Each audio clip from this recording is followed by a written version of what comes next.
Hello guys, BPSC online academy में आप लोग का बहुत बहुत स्वागत है। पेज नंबर 19 तक हम लोग ऑलरेडी देख चुके थे एसपीडी करंट अफेयर का। इसमें हम लोग पेज नंबर 20 से देखेंगे और ये पार्ट जो है 7th पार्ट है एसपीडी का। तो आइए हम लोग स्टार्ट करते हैं। आज का पहला टॉपिक हम लोग देखने वाले ब्रांड एम्बेसडर योजना, अभियान एवं संस्थाओं के जो भी ब्रांड एम्बेसडर है उसके बारे में हम लोग देखेंगे। तो आइए स्टार्ट करते हैं आज का वीडियो, ठीक है। तो चलिए स्टार्ट करते हैं। एक सेकेंड, चलिए। आज है पहला है स्टार स्पोर्ट के ब्रांड एम्बेसडर किसे नियुक्त किया गया है। ये क्रिकेटर ऋषभ पंत को बनाया गया है स्टार स्पोर्ट का ब्रांड एम्बेसडर। एचएसबीसी इंडिया के ब्रांड एम्बेसडर कौन है, तो ये है विराट कोहली। एशियाई हॉकी महासंघ का एथलीट एम्बेसडर जो है वो है सलीमा टेटे को बनाया गया है। वाईकॉम 18 का ब्रांड एम्बेसडर एमएस धोनी को बनाया गया है। सी चेजेस क्लाइमेट के लिए भारत का राजदूत कौन है, श्रेया गोडावत है। भारत में अमेरिका के राजदूत कौन है, तो ये है एरिक गैरसिटी है। सेवलॉन इंडिया द्वारा दुनिया के पहले हैंड एम्बेसडर कौन है, तो ये है सचिन तेंदुलकर हैं। राष्ट्रीय खनिज विकास निगम के ब्रांड एम्बेसडर किसको नियुक्त किया गया है, निकहत जरीन को। यूनिसेफ इंडिया के नेशनल ब्रांड एम्बेसडर कौन है, तो ये है आयुष्मान खुराना। बिहार खादी के ब्रांड एम्बेसडर कौन है, तो ये मैथिली ठाकुर। उत्तराखंड राज्य के ब्रांड एम्बेसडर है प्रसून जोशी। स्विट्जरलैंड के फ्रेंडशिप एम्बेसडर कौन है, तो यह है नीरज चोपड़ा। टीबी उन्मूलन कार्यक्रम निश्चय मित्र के ब्रांड एम्बेसडर कौन है, तो ये है दीपा मलिक। नेत्रहीन T20 वर्ल्ड कप के ब्रांड एम्बेसडर है युवराज सिंह, ठीक है। एक सेकेंड, युवराज सिंह तक हम लोग देख चुके थे। चलिए आगे बढ़ते हैं। वेबसाइट माँ भारती के सपूत के गुडविल एम्बेसडर है अमिताभ बच्चन। बंधन बैंक के ब्रांड एम्बेसडर है सौरभ गांगुली। पुण्यकोटि धातु योजना के ब्रांड एम्बेसडर है किच्चा सुदीप, साउथ के एक्टर है किच्चा सुदीप, साउथ के एक्टर है। चुनाव आयोग के नेशनल आइकॉन कौन है, यह है Pankaj Tripathi. Drone sport Garuda aerospace के ब्रांड एम्बेसडर कौन है, यह है एमएस धोनी। डिजिटल इंश्योरेंस के ब्रांड एम्बेसडर कौन है, यह है विराट कोहली। बेटी बचाओ बेटी पढ़ाओ का ब्रांड एम्बेसडर कौन है, यह हरियाणा के तनिष्का व रिधिका कोटिक है। देश में मेंटर कार्यक्रम के ब्रांड एम्बेसडर किसको बनाया गया, तो ये बनाया गया सोनू सूद को। केरल एडवेंचर टूरिज्म पर्यटक के ब्रांड एम्बेसडर है PR श्रीजेश। बैंकिंग धोखाधड़ी जागरूकता अभियान के लिए RBI द्वारा नीरज चोपड़ा को अपॉइंट किया गया, इनके ब्रांड एम्बेसडर बनाया गया। खादी प्राकृतिक पेंट का ब्रांड एम्बेसडर कौन है, तो ये है Nitin Gadkari. AU small finance bank एवं वेदांतु का ब्रांड एम्बेसडर कौन है, तो ये है आमिर खान। किनारा कैपिटल के ब्रांड एम्बेसडर है रविंद्र जडेजा। बेटी बचाओ बेटी पढ़ाओ योजना जो राजस्थान में चल रहा है उसका ब्रांड एम्बेसडर कौन है, अवनी लेखाड़ा है। अरुणाचल प्रदेश सरकार के ब्रांड एम्बेसडर कौन है, तो यह है संजय दत्त। ट्राइफेड आदि अरुणाचल प्रदेश सरकार के ब्रांड एम्बेसडर कौन है, तो यह है संजय दत्त। ट्राइफेड आदि महोत्सव की ब्रांड एम्बेसडर बनाया गया MC मैरी कॉम को। रायसियन फिल्म महोत्सव 2021 का ब्रांड एम्बेसडर किससे बनाया गया था, तो यह है इम्तियाज अली को बनाया गया था। क्वाइन DCX का ब्रांड एम्बेसडर है आयुष्मान खुराना। केंद्र सरकार की फिट इंडिया मूवमेंट का ब्रांड एम्बेसडर है दानिश मंजूर। ग्लोबल वैक्सीनेशन अभियान यूनिसेफ का ब्रांड एम्बेसडर बनाया गया है डेविड बेहकम को। उत्तराखंड के महिला बाल विकास विभाग का एम्बेसडर किसे बनाया गया है, ये बनाया गया वंदना कटारिया को। राजस्थान के महिला बाल विकास विभाग का एम्बेसडर कौन है, अवनी लेखाड़ा है। एक जिला एक उत्पाद जो उत्तर प्रदेश सरकार द्वारा चलाया गया था उसका ब्रांड एम्बेसडर है कंगना रनावत। मास्टर कार्ड का वैश्विक ब्रांड एम्बेसडर है मैग्नस कार्सल ना। यूनाइटेड नेशन गुडविल का एम्बेसडर है नतालिया वोडियाना नोवा जो कि रसिया के हैं, ठीक है। चलिए आगे बढ़। अब यहाँ पे हम लोग देखेंगे कोविड-19 के कुछ महत्वपूर्ण तथ्य के बारे में देखेंगे। कोरोना वायरस की शुरुआत हुई थी दिसंबर 2019 में। कहाँ से, तो ये चीन से स्टार्ट हुआ था। चीन में एक शहर है वुहान, वहाँ से स्टार्ट किया गया था, हुआ था, ठीक है। WHO द्वारा वैश्विक महामारी घोषित किया गया था 11 मार्च 2020 को। कोरोना वायरस से मानव शरीर का प्रभावित होने वाला अंग कौन सा था, तो ये है फेफड़ा प्रभावित होता था। भारत में कोरोना वायरस का पहला मामला दर्ज किया गया था केरल राज्य में। देश में कोरोना वायरस के संक्रमण से पहली मौत हुआ था कर्नाटक में। PM ने जनता कर्फ्यू लगाने की अपील की थी 22 मार्च 2020 को। भारत में प्रथम बार लॉकडाउन लगा था 25 मार्च से 14 अप्रैल 2020 तक। जो कि 21 दिन का था। कोरोना वायरस के कारण पूर्ण कर्फ्यू लगाने वाला राज्य कौन था? तो ये है पंजाब। कोरोना वायरस के कारण लॉकडाउन करने वाला पहला राज्य कौन था? तो ये है राजस्थान। कोविड-19 वैक्सीन प्राप्त करने वाले पहले भारतीय कौन है? तो ये थे मनीष कुमार। तो ये हो गया, मनीष कुमार पहले कोविड वैक्सीन प्राप्त करने वाले भारतीय हैं। 100% टीकाकरण लक्ष्य प्राप्त करने वाला पहला यूनियन टेरेटरी कौन था? तो ये है अंडमान निकोबार। 100% टीकाकरण लक्ष्य प्राप्त करने वाला पहला राज्य कौन है? तो ये हिमाचल प्रदेश। कोविड-19 के खिलाफ खुडोल पहल किस संबंधित किस राज्य से है? तो ये है मणिपुर में स्टार्ट किया गया था खुडोल पहल। पहली ऑक्सीजन एक्सप्रेस चलाई गई थी विशाखापट्टनम से नागपुर तक चलाया गया था। दूसरी ऑक्सीजन एक्सप्रेस चलाई गई थी बोकारो से लखनऊ के बीच। भारत में कोविड टीकाकरण अभियान की शुरुआत 16 जनवरी 2021 से की गई थी। टीका उत्सव मनाया गया था 14 अप्रैल 2021 तक जो मनाया गया था, ये टीका महोत्सव मनाया गया था। कोविड-19 हेतु संयुग्म टीका विकसित करने वाला पहला देश कौन है? तो ये है क्यूबा। कोविड-19 से संक्रमित पहले प्रधानमंत्री कौन है? बोरिस जॉनसन, जो कि ब्रिटेन के प्रधानमंत्री है। 100% टीकाकरण लक्ष्य प्राप्त करने वाला पहला गांव कौन है? तो ये जम्मू कश्मीर का गांव है बेयान। 100% टीकाकरण लक्ष्य प्राप्त करने वाला पहला शहर कौन है? तो ये उड़ीसा का शहर है भुवनेश्वर। कोविड-19 से मुक्त होने वाला पहला यूरोपियन देश बना था स्लोवेनिया, ठीक है, जो कि यूरोप में है।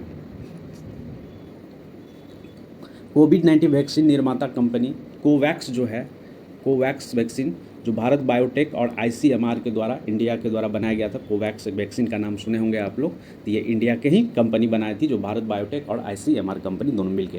कोविशील्ड बनाया गया था सीरम इंस्टीट्यूट के द्वारा और ICMR के द्वारा, ठीक है। तो और कोवैक्स का जो किया गया था serum institute of India Pune के द्वारा बनाया गया था। कॉर्वैक्स का बनाया गया था बायोलॉजिकल ई लिमिटेड, जो हैदराबाद में कंपनी है, कॉर्वैक्स बनाया गया था इसके द्वारा। ZYCOV-D जो बनाया गया था जाइडस कैंडिला अहमदाबाद के द्वारा, ये भी इंडिया की कंपनी है। इनकोवैक्सी जो बनाया था ये भारत बायोटेक के द्वारा बनाया गया था। और इनोकोवैक्स बनाया गया था ICR और NCR के द्वारा, दोनों मिल के बनाया था। रूस की स्पुतनिक 5 जो बनाया गया था गमेलिया रिसर्च इंस्टीट्यूट के द्वारा बनाया गया था। अमेरिका का मॉडर्ना वैक्सीन जो बनाया गया था ये मॉडर्ना कंपनी के द्वारा बनाया गया था। अमेरिका का जॉनसन कंपनी के द्वारा जो वैक्सीन बनाया गया था वो जॉनसन फार्मास्यूटिकल के द्वारा बनाया गया था। स्पुतनिक लाइट जो बनाया गया था गमेलिया रिसर्च इंस्टीट्यूट जो कि रसिया का है उसके द्वारा बनाया गया था। तो ये कुछ नाम था जो कोविड वैक्सीन निर्माता है, जो कोविड वैक्सीन बनाए थे, जो मार्केट में आया था। बहुत लोगों ने तो लगाया भी होगा, ठीक है। संयुक्त सैन्य अभ्यास जो 2022-23 में ऑर्गेनाइज किया गया था, इसमें हम लोग देखेंगे कि संयुक्त सैन्य अभ्यास किस किस देश के बीच ऑर्गेनाइज किया गया था। यहाँ पे देखेंगे स्थान कहाँ था और किन सेनाओं का था, थल सेना का था, वायु सेना का था या नेवी का था, तो ये हम लोग देखेंगे। तो देखिए यहाँ पहला है 7वां अजय वॉरियर 2023 में जो ऑर्गेनाइज किया गया था, ये भारत और यूनाइटेड किंगडम के बीच ऑर्गेनाइज किया गया था। और ये कहाँ पे? यूनाइटेड किंगडम UK में किया गया था। ये थल सेना का एक अभ्यास था। अभ्यास INIOCHOS 2023 जो मनाया गया था या ऑर्गेनाइज किया गया था, बहुदेशीय आवास था, मतलब बहुत सारे देश इसमें पार्टिसिपेट किया था। और ये किया गया था कहाँ पे? ग्रीस में किया गया था। वायुसेना का एक अभ्यास था। होप इंडिया 2023 ऑर्गेनाइज किया गया था भारत और अमेरिका के द्वारा। इसमें अर्जन सिंह, ठीक है, आगरा, कोलंबो, इस सब में ऑर्गेनाइज किया गया था, ठीक है। पानगढ़ एक जगह है, वहाँ पे किया गया था। वायुसेना का ये अभ्यास था। उसका 10वां सिलेनेक्स 2023 भारत और सिलेनेक्स जो अभ्यास होता है ये भारत और श्रीलंका के बीच ऑर्गेनाइज किया जाता है। ये कोलंबो में श्रीलंका में ही ऑर्गेनाइज किया गया था। ये नौसेना का एक अभ्यास था। एफिनडेक्स 2023 जो ऑर्गेनाइज किया गया था भारत और अफ्रीकी महादेश, जो 23 महादेश, अफ्रीका भी था, भारत भी था, अफ्रीका के 23 देशों के द्वारा ऑर्गेनाइज किया गया था। ये पुणे में महाराष्ट्र में किया गया था। ये थल सेना का एक अभ्यास था। फ्रिंजेक्स 2023 जो भारत और फ्रांस के बीच ऑर्गेनाइज किया जाता है, ये तिरुवनंतपुरम केरला में हुआ था। ये थल सेना का एक अभ्यास है। कोंकण एक्सरसाइज 2023 भारत और यूके के बीच ऑर्गेनाइज किया गया। ये अरब सागर में कोंकण तट पे ऑर्गेनाइज किया गया था। ये नौसेना का एक अभ्यास है। 13वां बोल्ट कुरुक्षेत्र 2023 जो भारत और सिंगापुर के बीच ऑर्गेनाइज किया गया था, जोधपुर में, राजस्थान में है। ये थल सेना का एक अभ्यास था। लापोरेक्स थर्ड एक्सरसाइज जो था ये बहुदेशीय एक्सरसाइज था। बहुत सारे देश इसमें पार्टिसिपेट किए थे। ये हिंद महासागर क्षेत्र में ऑर्गेनाइज किया गया था। ये एक नौसेना का अभ्यास था। सुन्नी मैत्री अभ्यास 2023 में भारत जापान के बीच हुआ था। जापान में ही ये ऑर्गेनाइज किया गया था। ये भी एक वायुसेना का अभ्यास था। दस्तलिक चौथा एक्सरसाइज 2023 जो भारत और उज्बेकिस्तान के बीच ऑर्गेनाइज किया गया था, ये उत्तराखंड के एक जगह, उत्तराखंड में पिथौरागढ़, वहाँ पे किया गया था। ये थल सेना का एक अभ्यास था। धर्म गार्जन जो भारत और जापान के बीच ऑर्गेनाइज किया गया था, जो 2023 में किया गया था, ये जापान के सिंगा प्रांत के कैंप में किया गया था और ये थल सेना का ये अभ्यास है। ठीक है, आगे आ जाइए। आगे है यहाँ पे तर्कस। तर्कस जो भारत और अमेरिका के बीच ऑर्गेनाइज हुआ था चेन्नई में, और ये थल सेना का एक अभ्यास था। पहला साइक्लोन फर्स्ट एक्सरसाइज 2023 भारत और मिस्र के बीच ऑर्गेनाइज किया गया था राजस्थान के जैसलमेर में, और ये थल सेना का अभ्यास था। वीर गार्जन अभ्यास जो है 2022 में भारत और जापान के बीच हुआ था, ये भी जापान में ही ऑर्गेनाइज किया गया था। ये वायुसेना का एक अभ्यास है।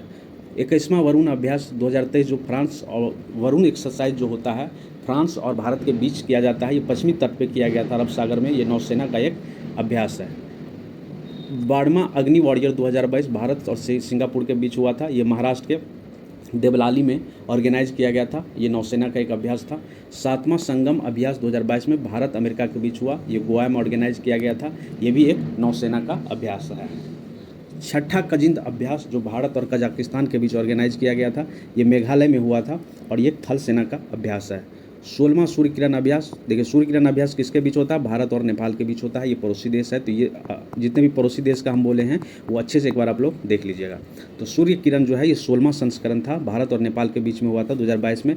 ये नेपाल में ही हुआ था। ठीक है, सल झंडी एक जगह का नाम है, वहाँ पर किया गया था। ये थल सेना का अभ्यास है। 8वां हरिमोसो शक्ति अभ्यास जो हुआ था भारत और मलेशिया के बीच हुआ था। ये मलेशिया में ही ऑर्गेनाइज किया गया था। ये भी थल सेना का एक अभ्यास था। गरुड़ शक्ति, सबसे पहले जान लीजिए गरुड़ शक्ति अभ्यास जो है भारत और इंडोनेशिया के बीच में किया जाता है और ये इस जो 2022 में ऑर्गेनाइज किया गया था, ये 8वां गरुड़ शक्ति का अभ्यास था। ये इंडोनेशिया में ही ऑर्गेनाइज किया गया था और ये थल सेना का एक अभ्यास था। सनीम अल बहर 2022, ये भारत और ओमान के बीच ऑर्गेनाइज होने वाला है, वो है सनीम अल बहर है और ये 13वां संस्करण था जो 2022 में ऑर्गेनाइज किया गया था। ये ओमान के तट पे ही इसको ऑर्गेनाइज किया गया था। ये नौसेना का एक अभ्यास है। पहला अष्ट हिंद अभ्यास जो भारत और ऑस्ट्रेलिया के बीच हुआ था, ये भी राजस्थान में ऑर्गेनाइज किया गया था और ये थल सेना का एक अभ्यास था। समुद्री भागीदारी अभ्यास 2022 जो भारत और ऑस्ट्रेलिया के बीच ऑर्गेनाइज किया गया था बंगाल की खाड़ी में, ये नौसेना का एक अभ्यास था। 16वां मालाबार युद्ध अभ्यास जो क्वाड देशों के बीच हुआ था। क्वाड में 4 देश है, कौन कौन देश है आप मुझे कमेंट करके बताइए। तो ये जो हुआ था ये जापान में ही हुआ था और ये नौसेना का अभ्यास है। ठीक है, फर्स्ट IMT तिलाट अभ्यास 2022 भारत और Mozambique Tanzania, Bharat Mozambique Tanzania के बीच हुआ था। ये तंजानिया में ही होता है जो अफ्रीकी एक देश है। ये नौसेना का अभ्यास है। सिम्बैक्स भारत और श्रीलंका के बीच सिंगापुर के बीच होने वाला एक्सरसाइज है और ये 29वां संस्करण था जो 2022 में ऑर्गेनाइज किया गया था। ये बंगाल की खाड़ी में किया गया था, विशाखापट्टनम में। ये भी नौसेना का एक अभ्यास है। उसके बाद 7वां गरुड़, देखिए गरुड़ अभ्यास जो है ये भारत और फ्रांस के बीच किया जाता है एक्सरसाइज। 2022 में इसका 7वां संस्करण हुआ था जो जोधपुर में ऑर्गेनाइज किया गया था और ये क्या है? एक वायु सेना का अभ्यास है। ठीक है, यहाँ पे है 18वां युद्ध अभ्यास 2022 जो भारत और अमेरिका के बीच ऑर्गेनाइज किया जाता है। ये उत्तराखंड के ओली में हुआ था। ये थल सेना का एक अभ्यास है। टाइगर ट्रम्प अभ्यास जो है भारत अमेरिका के बीच किया जाता है और ये 2022 में विशाखापट्टनम में हुआ था। थल सेना का एक अभ्यास है। 7वां इसमाड़ अभ्यास जो है भारत, ब्राज़ील, दक्षिण अफ्रीका के बीच ऑर्गेनाइज किया जाता है। ये दक्षिण अफ्रीका में ही ऑर्गेनाइज किया गया था। ये नौसेना का एक अभ्यास है। जीमैक्स जो है जीमैक्स 6 2022 ये ऑर्गेनाइज किया गया था भारत और जापान के बीच, बंगाल की खाड़ी में ये ऑर्गेनाइज किया गया था। ये नौसेना का एक अभ्यास है। काकड़ू अभ्यास 2022 ये बहुदेशीय है, बहुत सारे देश इसमें पार्टिसिपेट किया था और ऑस्ट्रेलिया भी पार्टिसिपेट किया गया था और इसमें जो भारत के INS सतपुड़ा P-81 समुद्र विमान भाग लिया था। ये नौसेना का एक अभ्यास है। बोस्तक अभ्यास 2022 ये हुआ था, बहुदेशीय है। ठीक है, और ये भारत के इसमें भी सतपुड़ा और विमान भाग लिया था। ये नौसेना का अभ्यास है। उसके बाद आ जाइए पिच ब्लेड जो है, आज थोड़ा नीचे से आते हैं क्योंकि यहाँ पे थोड़ा उल्टा पुल्टा हो गया। बिनवैक्स 2022 जो भारत और वियतनाम के बीच हुआ था, ये हरियाणा में ऑर्गेनाइज किया गया था। ये थल सेना का अभ्यास है। 13वां बर्ज प्रहार किसके बीच ऑर्गेनाइज किया जाता है? भारत और अमेरिका के बीच। 2022 में 13वां संस्करण था इसका, हिमाचल प्रदेश में ये ऑर्गेनाइज किया गया था। ये थल सेना का अभ्यास है। अगला अगर हम बात करें तो उदार शक्ति अभ्यास, उदार शक्ति भारत और मलेशिया के बीच हुआ था, 2022 में ऑर्गेनाइज किया गया था, मलेशिया में ही हुआ था और ये वायुसेना का एक अभ्यास है। पिच ब्लेड जो है ये बहुदेशीय है, इसमें बहुत सारा देश पार्टिसिपेट करता है और ये ऑस्ट्रेलिया में हुआ था, ये वायुसेना का एक अभ्यास है। वोस्तक अभ्यास 2022 बहुदेशीय सैन्य अभ्यास है, ये रसिया में ऑर्गेनाइज किया गया था, ये थल सेना का एक युद्ध था या सॉरी अभ्यास था। ठीक है, इतना समझ में आ गया आपको। चलिए यहाँ पे एक बात हम पूछे थे आपको, क्वाड देश में कौन कौन से है, तो देखिए क्वाड देश में है अमेरिका, ऑस्ट्रेलिया, भारत, जापान, तो ये 4 देश है, ये 4 आप लोग को याद रखना है, क्वाड में ये 4 कंट्री आते हैं। अब यहाँ पे हम लोग देखने वाले हैं कि नवगठित जांच समिति जो किस क्षेत्र के लिए बनाया गया था वो हम लोग यहाँ पे देखने वाले हैं। जैसे AR दबे समिति, भारतीय अखिल फुटबॉल महासंघ मामले के निगरानी हेतु जो एक बनाया गया था समिति, उसका नाम क्या है, AR दबे समिति बनाया गया था भारत सरकार के द्वारा। उसके बाद प्रदीप नदारजोग समिति जो बनाया गया था डिफ़ॉल्टर से पैसे वसूलने हेतु, जो डिफ़ॉल्टर मतलब जो पैसे लेकर भाग जाते, एक समय पे पैसे नहीं देते बैंक को, तो उसको जांच के लिए एक बनाया गया था, प्रदीप नादरजोग समिति बनाया गया था। उसके बाद है अगला, प्रधानमंत्री के पंजाब दौरे के दौरान सुरक्षा चूकों की जांच के लिए जो समिति बनाया गया था, उसका जो अध्यक्ष था उस समिति का जस्टिस इंदु मल्होत्रा और सुधीर कुमार सक्सेना, ये दोनों को बनाया गया था। ठीक है, उसके बाद है लखीमपुर खीरी घटना की जांच हेतु एक बनाया गया था एक समिति, जिसका अध्यक्ष कौन, प्रदीप श्रीवास्तव को बनाया गया था। DTC बस में खरीद प्रक्रिया की जांच हेतु जो समिति बनाया गया था उसके अध्यक्ष थे OP अग्रवाल को। ठीक है, लद्दाख की भाषा, संस्कृति और भूमि के संरक्षण हेतु एक समिति बनाया गया था, उस समिति के जो हेड थे केंद्रीय गृह मंत्री जी किशन रेड्डी को बनाया गया था। नेताजी सुभाष चंद्र बोस की 125वीं जयंती हेतु जो समिति बनाया गया था उसके अध्यक्ष खुद PM मोदी थे। स्वतंत्रता की 75वीं वर्षगांठ मनाने हेतु जो समिति बनाया गया था उसके अध्यक्ष कौन थे, तो खुद प्रधानमंत्री मोदी ही थे। TRP आकलन हेतु, TRP होता है एक टीवी में रेटिंग एजेंसी है जो बेसिकली किसी प्रोग्राम को दिया जाता है कि कितना TRP आ रहा है, जितने TRP उतने कमाएं, तो TRP आकलन हेतु एक समिति बनाया गया था, उसके अध्यक्ष जो बनाया गया था शशि शेखर वेम्पति को बनाया गया है। शहरी नियोजन शिक्षा प्रणाली में सुधार हेतु एक समिति बनाया गया, उसके अध्यक्ष बनाया गया है राजीव कुमार को। ठीक है, तनावग्रस्त परिस्थितियों पर विशेष समिति एक बनाया गया जिनका अध्यक्ष है KB कामत। ठीक है, इतना समझ में आ गया आपको। कि स्वतंत्रता सेनानियों के कल्याण के लिए गठित एक पैनल गठित किया गया है जिनके अध्यक्ष बनाया गया है जी किशन रेड्डी को।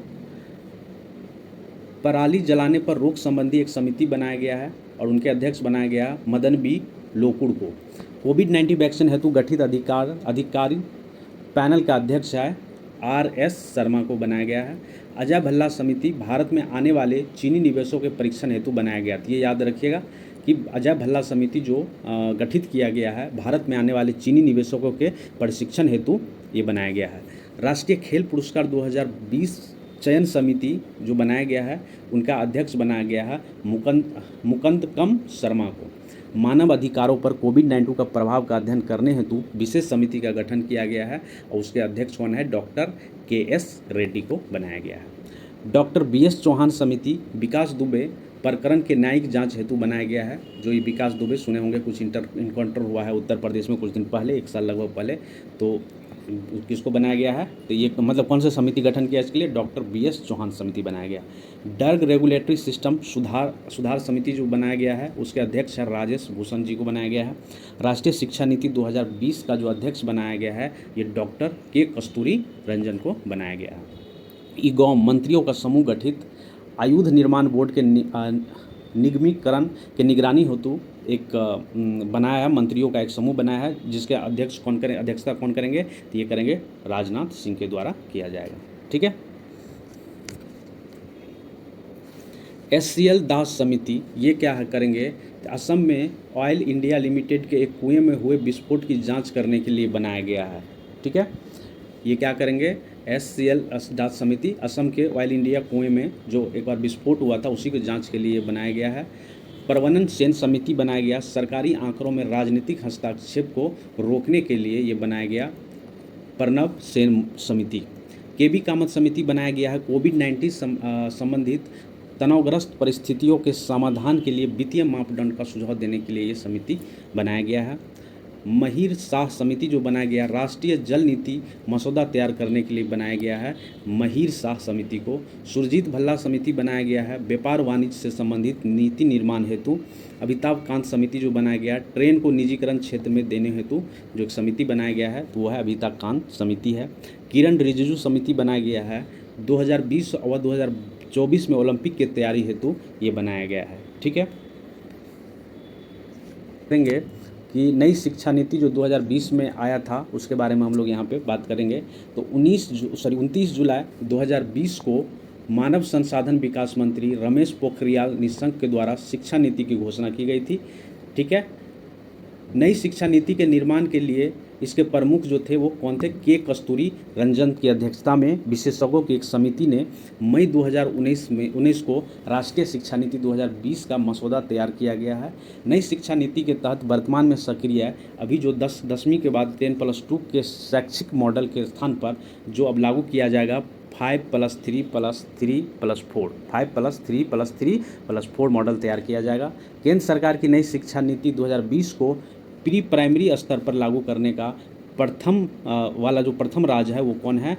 उत्तराखंड है। फिर से सुन लीजिए एक बार, केंद्र सरकार की नई राष्ट्रीय शिक्षा नीति 2020 को प्री प्राइमरी स्तर पर लागू करने वाला प्रथम राज्य कौन बना है? तो ये बना है उत्तराखंड। ठीक है,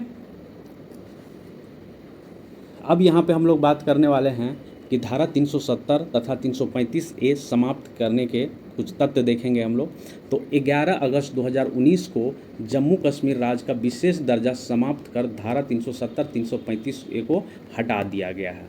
जम्मू कश्मीर में धारा 370 के 3 खंड में खंड ए के अभी भी लागू है। क्या बोले हैं? जम्मू कश्मीर के धारा 370 के 3 खंड है जिसमें से खंड ए अभी भी लागू है। धारा 370 हटने के समय जम्मू कश्मीर के जो राज्यपाल थे वो सत्यपाल मलिक थे और 370 हटाने के लिए जम्मू कश्मीर पुनर्गठन आयोग विधेयक 2019 को गृह मंत्री अमित शाह ने 5 अगस्त 2019 को राज्यसभा में पेश किया। जम्मू कश्मीर राज्य के 2 केंद्र शासित प्रदेश जम्मू कश्मीर एवं लद्दाख के रूप में 31 अक्टूबर 2019 को अस्तित्व में आया। केंद्र शासित प्रदेश जम्मू कश्मीर के पहले उपराज्यपाल जो बने हैं तो वो बने थे गिरीश चंद्र मुर्मू तथा लद्दाख के पहले उपराज्यपाल बने राधा कृष्णन माथुर को बनाया गया था। इसमें हम लोग देखेंगे नीति आयोग के बारे में। नीति आयोग भारत सरकार द्वारा 1 जनवरी 2015 को गठित की गई एक नई संस्था है जिसे क्या योजना आयोग के स्थान पर बनाया गया था। नीति आयोग एक गैर संवैधानिक संस्था है। नीति आयोग के अध्यक्ष जो होता है ये प्रधानमंत्री होता है, इंग्लिश में इसको एक्स ऑफिस को चेयरमैन भी कहा जाता है। नीति आयोग को प्रथम उपाध्यक्ष जो बनाया गया था वो अरविंद पंगरैया को बनाया गया था। नीति आयोग का प्रथम सीईओ जो बने थे वो सुधन श्री खुल्लर को बनाया गया था। अब यहाँ पे हम लोग आगे बात करेंगे गुड्स एवं सर्विसेज टैक्स के बारे में हम लोग बात करेंगे। तो भारत में जीएसटी लागू कब हुआ था? तो जीएसटी लागू हुआ था 1 जुलाई 2017 को। 1 जुलाई को हर साल क्या मनाते हैं? जीएसटी दिवस के रूप में मनाते हैं। जीएसटी का रूप जो है वो गुड्स एंड सर्विस टैक्स वस्तु एवं सेवा कर कहा जाता है इसको। जीएसटी के लिए 122वां संविधान संशोधन बिल लाया गया था 2014 में, संसद में प्रस्तुत किया गया था। 111वां संविधान संशोधन के तहत भारत में जीएसटी लागू किया गया। जीएसटी पंजीकरण संख्या में कुल 15 डिजिट होते हैं, मतलब कोई अगर जीएसटी लेना चाहते हैं तो उसमें 15 डिजिट का एक संख्या दिया जाता है। जीएसटी की निर्धारण की गई है किस में की गई थी? 15% देगा टैक्स, 12% कुछ ऐसे वस्तु होगा जिस पर 18% लगेगा, कुछ ऐसे वस्तु होगा जिस पर 28% का टैक्स लगेगा। एसजीएसटी का पूर्ण रूप होता है state good and service tax. CGST का होता है central goods and the service tax. IGST का मतलब होता है integrated good and service tax. ठीक है, पेज नंबर 22 तक किए हैं। ठीक है, पेज नंबर 22 तक हम लोग कवर किए हैं। अगले सेशन में हम लोग पेज नंबर 22 के बाद मतलब 23 से हम लोग कवर करने वाले हैं। ठीक है, तो चलिए मिलते हैं अगले सेशन में। आई होप कि एसपीजी का एक करंट अफेयर का सेशन आपको अच्छा लगा होगा। Thank you for watching BPSC online academy. अच्छा लगा तो लाइक करिए, शेयर करिए, सब्सक्राइब करिए। Thank you for watching. मिलते हैं अगले वीडियो में। धन्यवाद।